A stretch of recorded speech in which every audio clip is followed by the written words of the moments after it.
नबी अकरम सल्लल्लाहु ताला अलैहि वसल्लम ने एक जमात से पूछा, फरमाया कौन हो भाई तुम लोग? अर्ज की या रसूलल्लाह मोमिन है।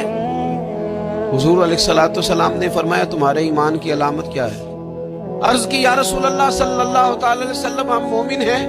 फरमाया तुम्हारे ईमान की अलामत क्या है? उन्होंने अर्ज की या रसूलल्लाह रब नेमत दे तो शुक्र करते हैं, आजमाइश डाले तो सब्र करते हैं, अल्लाह के फैसलों पे राजी रहते हैं। अब रसूल पाक सल्लल्लाहु ताला अलैहि वसल्लम ने जो बात की हो कलम टूट गए, कुर्बान होने को जी चाहा। हुजूर फरमाने लगे अल्लाह की कसम तुम मोमिन हो। यही तो अलामत है।